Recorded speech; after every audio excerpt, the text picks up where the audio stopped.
Hello दोस्तों, कैसे हैं आप सभी। स्वागत है आप सभी का आपके अपने YouTube channel study blog with Shivendra पर। क्या जिस तरीके से ओबीसी के अंदर भी क्रीमी लेयर और नॉन क्रीमी लेयर की कैटेगरी डिवाइड है, क्या एससी एसटी के अंदर भी इसी तरीके की आपकी जो है कैटेगरी डिवाइड होगी। तो आज का हमारा वीडियो इसी चीज़ को लेकर के है, तो आखिर तक इस वीडियो में हमारे साथ बने रहिएगा। देखिए 1992 में एक केस आया था।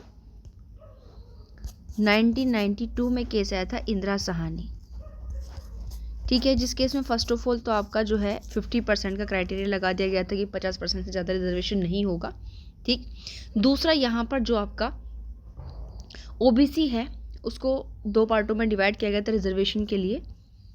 एक तो था आपका क्रीमी लेयर और दूसरा था नॉन क्रीमी लेयर। यानी कि क्रीमी लेयर में वो लोग आते थे जो पहले से ही सामाजिक शैक्षिक दृष्टि से मजबूत थे। नॉन क्रीमी लेयर में उनको शामिल किया गया जो कि इस दृष्टि से पिछड़े हुए थे। लेकिन क्या ये क्रीमी लेयर और नॉन क्रीमी लेयर का जो वर्गीकरण है, सब क्लासिफिकेशन है ओबीसी के अंदर, ये सब क्लासिफिकेशन है, तो क्या यह केवल ओबीसी के लिए ही होना चाहिए? मेरे कहने का मतलब है कि जो एससी होते हैं या एसटी होते हैं, क्या उनके अंदर इस तरीके के सब क्लासिफिकेशन की आवश्यकता नहीं है? क्या उनमें सभी व्यक्ति आज के टाइम में भी सामाजिक और शैक्षिक दृष्टि से पिछड़े हुए हैं? तो यहाँ पर जो प्रेजेंट में हमारे सीजीआई हैं जो कि 23 नवंबर 2025 तक रहने वाले हैं अपने पद पर, 24 नवंबर 2025 से जो है आपके पद संभाल लेंगे, आपके सीजीआई बन जाएंगे सूर्यकांत। ठीक है, अब यहाँ पर डिस्ट्रिक्ट सीजीआई बन जाएंगे आपके सूर्यकांत जी। अब यहाँ पर जो सीजीआई हैं प्रेजेंट टाइम में बी आर गवे जी, उन्होंने यही बात यहाँ पर की है कि आईएएस के बच्चों को आरक्षण में क्रीमी लेयर पर सीजीआई का बड़ा बयान। अब देखिए यहाँ पर दो बातें हैं।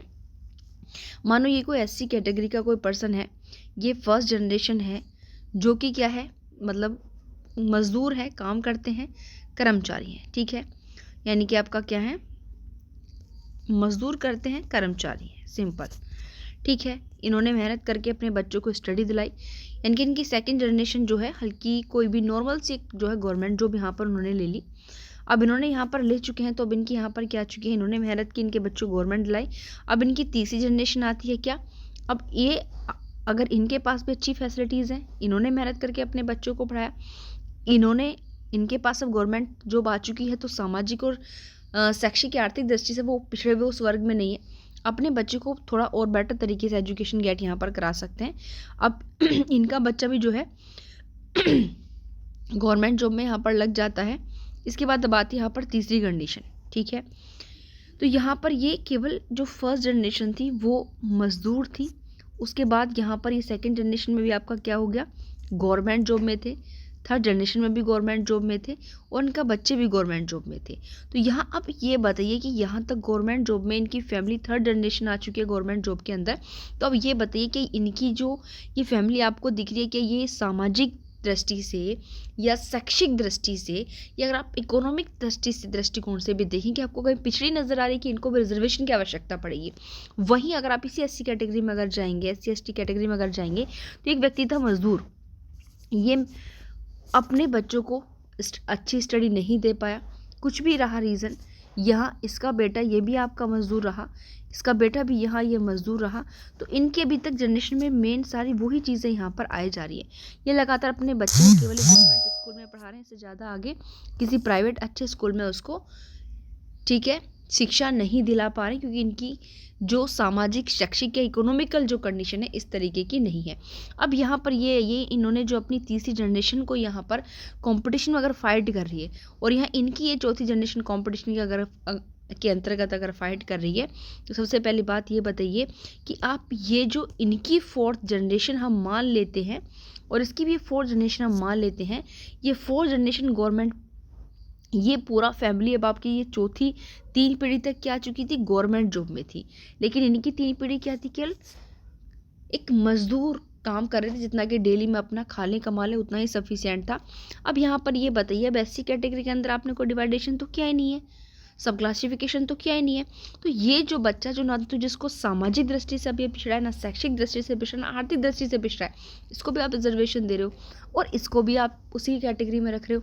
तो यहाँ पर ये बताइए, अगर आप इसको भी इतने रिजर्वेशन दे रहे हो और इसको तो मिल रहा है रिजर्वेशन, तो आप ये बताइए तो यहाँ पर नॉर्मली ये जो पोस्ट आपकी, इस पर जाएगा कौन?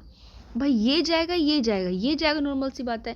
क्योंकि जो एक एजुकेशनल जो एटमॉस्फेयर मिला बड़े बड़े इंस्टीट्यूट के अंदर, वो किसको मिला? इसको मिला। तो नॉर्मल सी बात है, इसका जो एजुकेशन लेवल होगा वो हाईएस्ट होगा, इसका इसके मुकाबले कम होगा। तो यहाँ पर भाई अगर आप रिजर्वेशन दे रहे हो तो मोस्टली पोस्ट फिर इसके हाथ में जाएगी, ये जो व्यक्ति हैं फिर उसी कैटेगरी में यहाँ पर रह जाएंगे। तो यहाँ पर जो प्रेजेंट सीजेआई हैं BR गवई जी, उनका कहना है कि जिस तरीके से इंदिरा साहनी के मामले में OBC को creamy layer non creamy layer की कैटेगरी में इंक्लूड किया गया था, उसी तरीके से जो आपका SC है उनको भी इसी तरीके से क्या करना चाहिए, क्रीमी लेयर और नॉन क्रीमी लेयर में जो है इंक्लूड करना चाहिए। अब यहाँ पर देखिए सीजेआई ने अपनी बात में क्या कहा कि वे अब भी इस बात के पक्ष में है कि अनुसूचित जाति यानी कि SC के रिजर्वेशन में क्रीमी लेयर यानी कि आर्थिक सामाजिक रूप से आगे बढ़ चुके लोगों को रिजर्वेशन से बाहर रखा जाए। और रिजर्वेशन के मामले में अगर देखा जाए तो एक छिड़ चुकी जंग है, लेकिन यह रीजनेबल है, अनरीजनेबल नहीं है, आर्बिट्रेरीनेस नहीं है, बिल्कुल रीजनेबल। और वास्तव में SC कैटेगरी के अंदर भी अगर आप इक्वलिटी लाना चाहते हो तो इस तरीके का जो आपका रिजर्वेशन है वो खत्म होना चाहिए। इसको क्रीमी लेयर और नॉन क्रीमी लेयर में डिवाइड यहाँ पर किया जाना चाहिए। यहाँ पर इन्होंने कहा है कि इसको रिजर्वेशन से बाहर रखा जाए क्योंकि एक IAS अधिकारी का बच्चा और एक गरीब मजदूर के बच्चे को अगर जब तक आप इसी तरीके से नॉर्मल सबको इक्वल अगर यहाँ पर रिजर्वेशन दे रहे हो तो क्या नहीं होगा भाई, तब तक आप इसको रिजर्वेशन को इक्वल नहीं मान सकते हो। क्योंकि आर्टिकल 14 क्या कहता है भाई, आर्टिकल 14 कहता है कि इक्वल लोगों के साथ आप इक्वल बिहेवियर कर सकते हो ना, अनइक्वल लोगों के साथ थोड़ी इक्वल करोगे। तो यहाँ पर ये तो बिल्कुल अनइक्वल आ गया इनके साथ। तो अगर आप एक जैसा कर रहे हो तो इसके साथ आप क्या करो, इसके साथ आप डिस्क्रिमिनेशन कर रहे हो, आर्बिट्रेरीनेस कर रहे हो, तो ये गलत है। दूसरा यहाँ पर सारी चीज़ें यहाँ पर उन्होंने कहा है। देखिए कार्यक्रम था India and the living Indian constitution eight 75 years में उन्होंने बोला सीजे गवई जी ने, और कहा कि इंदिरा साहनी के केस में जिस तरीके से OBC के लिए creamy layer non creamy layer का सिद्धांत लागू हुआ, उसी तरीके से SC पर भी ये सिद्धांत लागू होना चाहिए। बशर्ते देखिए आप लोग जानते हैं कि कोई भी रूल रेगुलेशन आपका बनता है तो उस पर आलोचना होती है, क्रिटिसाइज होता है। तो उसी तरीके से सीजे गवई जी का भी इस मैटर को लेकर क्रिटिसाइज हो रहा है। और यहाँ पर उन्होंने देखिए सबसे नॉर्मल बात है, पता है क्या कहा है, उन्होंने कहा कि अपने फैसले को सीजे गवई जी ने मुस्कुराते हुए कहा कि जजों को आमतौर पर अपने फैसले समझाने की ज़रूरत नहीं होती और मेरे रिटायरमेंट में अभी भी 1 हफ्ता बाकी बचा हुआ है। सीजे ने कहा कि बीते वर्षों में महिलाओं की समानता और अधिकारों को लेकर भी समाज में सकारात्मक बदलाव आया है। ठीक है।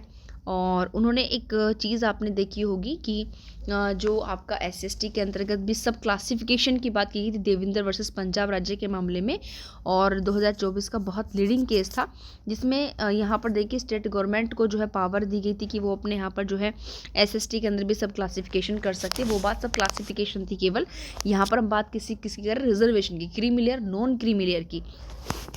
तो यहाँ पर उन्होंने देखिए सबसे पहले क्या बताया कि सीजे बनने के बाद उनका पहला जो सार्वजनिक कार्यक्रम था वो महाराष्ट्र के अमरावती में था, आखिरी कार्यक्रम भी आंध्र प्रदेश के अमरावती में हुआ। एक कितनी अच्छी इंसिडेंटल बात है कि जब वो पहले सीजेआई बने थे तो उनका जो पहला सार्वजनिक कार्यक्रम था वो भी महाराष्ट्र के अमरावती में था, और जो आखिरी सार्वजनिक कार्यक्रम उनका है वो भी आंध्र प्रदेश के अमरावती में है, और उनके लिए एक भावनात्मक संयोग ही रहा। ठीक है। और उन्होंने यह भी कहा कि 2024 में उन्होंने राज्यों को सुझाव दिया था कि वो SST में भी क्रीमी लेयर की पहचान कर उन्हें आरक्षण का लाभ दिया जाए, ये बात इन्होंने यहाँ पर कही थी।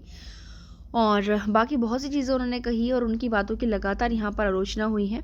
और ऐसी बात नहीं है क्योंकि वो खुद एक ऐसे समुदाय से पढ़कर आए हैं। देखिए उन्होंने खुद अपने बारे में कहा है, यहाँ पर चीफ जस्टिस ने कहा कि संविधान की वजह से ही देश में 2 SC राष्ट्रपति बने और आज की राष्ट्रपति एक एसटी समुदाय से हैं और उन्होंने भावुक होकर कहा कि अमरावती के एक साधारण नगर निगम स्कूल से पढ़कर वे खुद देश के सर्वोच्च न्यायिक पद तक पहुंचे हैं। तो ये जो भी चीज़ें संभव है कॉन्स्टिट्यूशन की वजह से ही संभव है। इसलिए उन्होंने एक बात यहाँ पर कही कि केवल समानता से प्रगति संभव नहीं है। यानी कि अम्बेडकर की एक बात का हवाला देते हुए इन्होंने कहा CJIG ने कि केवल समानता से प्रगति नहीं है, केवल स्वतंत्रता से शक्तिशाली लोग कमजोरों पर हावी हो सकते हैं। इसलिए समानता, स्वतंत्रता और बंधुता तीनों ज़रूरी हैं।